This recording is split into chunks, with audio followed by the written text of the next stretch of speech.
Let's talk about feet pics. You know, the ones clogging up DMs everywhere in the modern dating world.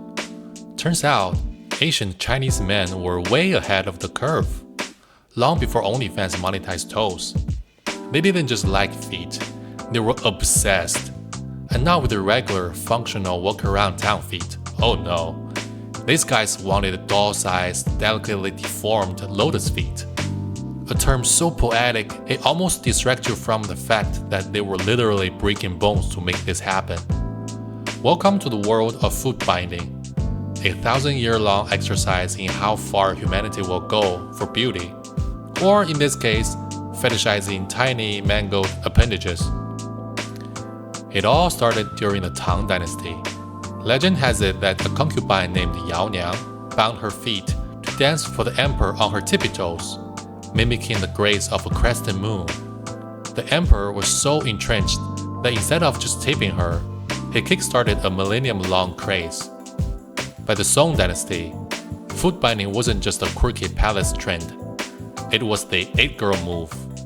If you didn't have 3-inch golden lotuses, which is the poetic term for bound feet, you might as well have been walking around with clown shoes and a bad haircut.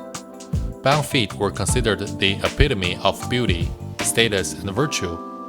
The smaller the feet, the higher your social capital. It's like today's obsession with BBL, but way worse.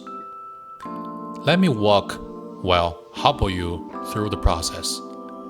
It usually started when girls were around 5 to 7 years old, just young enough that their bones were soft and pliable, but old enough to scream in terror. First, the feet were soaked in hot water mixed with herbs and sometimes animal blood, because apparently, if you're going to ruin your kid's feet, why not make it a spa day? Then came the main event. The mother, or sometimes the professional foot binder, yes, that was a real job, would take each foot and fold the 4 smaller toes underneath the sole, leaving only the big ones sticking out. But wait, it gets worse. The arc was then forcibly bent to create a steep curve, essentially snapping in half. That wasn't a one-time thing. The feet were wrapped tightly with a long strip of cloth, which were adjusted and tightened every day for years to maintain the desired shape. Each time the bandages were reapplied, any new growth in the foot was crushed and reshaped. To ensure compliance, mothers would often cut off their girls' toenails to prevent infections from their nails digging into their flesh. Spoiler alert, it didn't work. Infections were common, and sometimes toes fell off entirely. Weirdly, this was seen as a win. Fewer toes meant a smaller foot. The goal? To shrink the feet to under 4 inches. If you're struggling to picture that, grab a post-it note. Congratulations, you now own an approximate length of someone's lifelong agony. The result? Feet that couldn't function. Shoes the size of baby socks, and women who could barely walk. But hey, at least they were sexy. And yes, it was all for the male gaze. Men back then thought these feet were so alluring, they would write poems about them.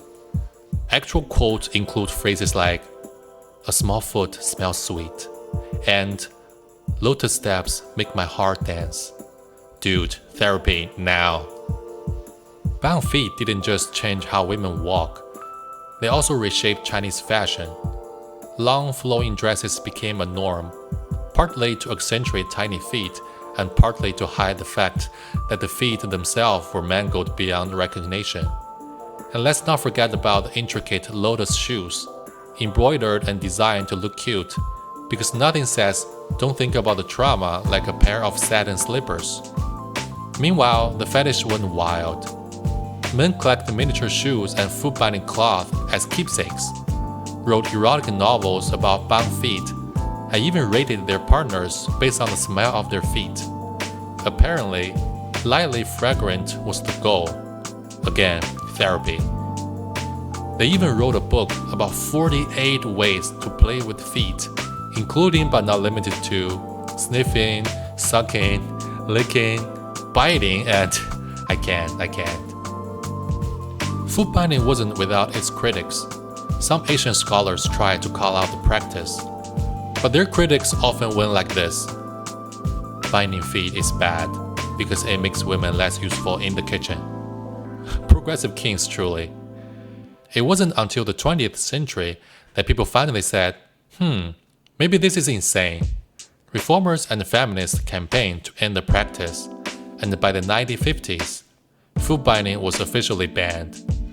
But even then, it took generations to fully disappear. Old habits and old fetishes die hard. My great-grandma actually had bound feet.